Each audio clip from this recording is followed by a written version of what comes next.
Magandang umaga sa ating lahat. Ngayon, October 10, 2023 at narito ang update ukol sa maging lagay ng panahon sa susunod na 24 oras. Sa kasalukuyan ay meron tayong dalawang bagyo at isang low pressure area na minomonitor sa labas ng ating area of responsibility at isa na nga dito yung dating bagyong si Jenny kung saan huli itong namataan sa layong 1,025 kilometers west of extreme northern Luzon. At sa kasalukuyan ay wala na nga itong direct effect sa anumang bahagi ng ating bansa. Samantala, yung isa pang bagyo na minomonitor natin na si Typhoon Bolaven ay huli namang namataan sa layong 2,385 kilometers east of Eastern Visayas. Nananatiling mababa yung tsansa nito na pumasok sa loob ng ating area of responsibility at sa kasalukuyan ay wala rin itong direct effect sa anumang bahagi ng ating bansa. Samantala, yung low pressure area naman na minomonitor natin ay huling namataan sa layong 1,170 kilometers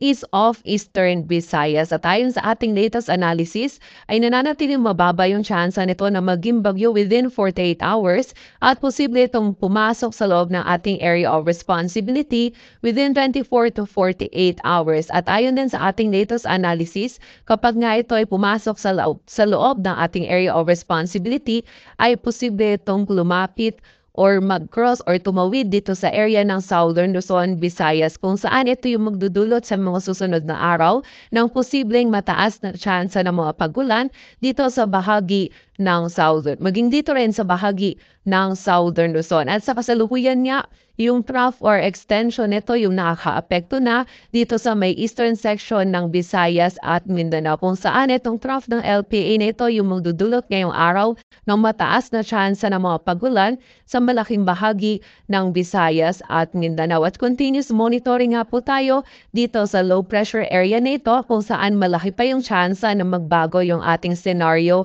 at patuloy po tayo mag-antabay sa updates na ipapalabas ng Pag-asa. At para nga sa maging lagay ng panahon ngayong araw ng Martes, maulap na kalangitan at mga kalat-kalat na pag-ulan, pagkilat at pagkulog ang mararanasan dito sa bahagi ng Bicol Region dulot nga yan ng trough ng low pressure area. Samantala dito naman sa Metro Manila maging sa nalalabing bahagi pa ng Luzon ay meron lamang tayo mararanasan ng mga isolated. Ito yung mga biglaan at mga panandaliang pag-ulan, pagkilat at pagkulog dulot yan ng mga localized thunderstorms. Ang ating mga regional offices ay nagpapalabas ng mga thunderstorm advisories at mga babala ukol sa mga pagulan na ito. Kaya po tayo, kapag tayo ay lalabas, huwag pa rin natin kalilimutan yung mga pananggalaw natin dito sa mga biglaang pag-ulan.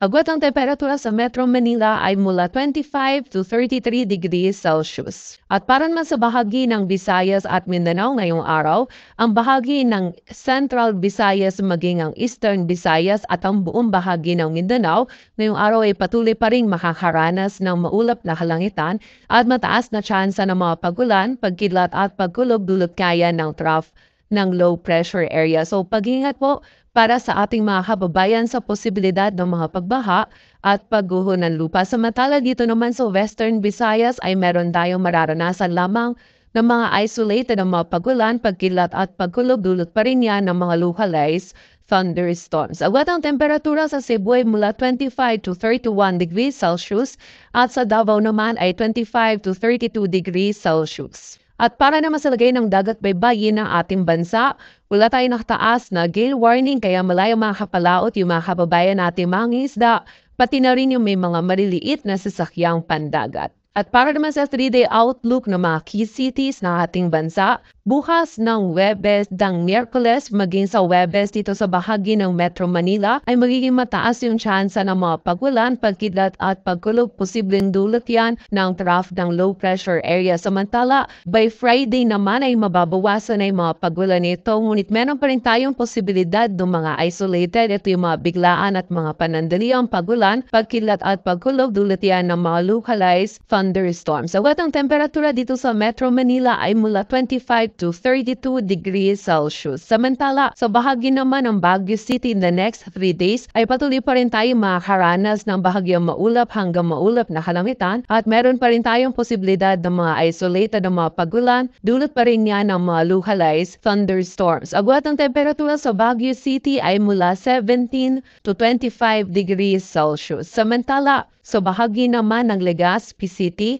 Bukas maging sa Huwebes ay patuloy pa ring makakaranas ng maulap na kalangitan at magiging mataas pa rin yung tsansa ng mga pagulan, pagkidlat at pagkulog dulot yan ng trough na LPA. Samantala by Friday naman ay mababawasan na yung mga pagulan na ating mararanasan, ngunit posible pa rin yung mga panandaliang pagulan dulot yan ng mga thunderstorms. Agwat ang temperatura sa Legazpi City ay mula 26 to 32 degrees Celsius. Samantala, sa bahagi naman ng Metro Cebu bukas ay maharanas pa rin tayo ng mga pagulan.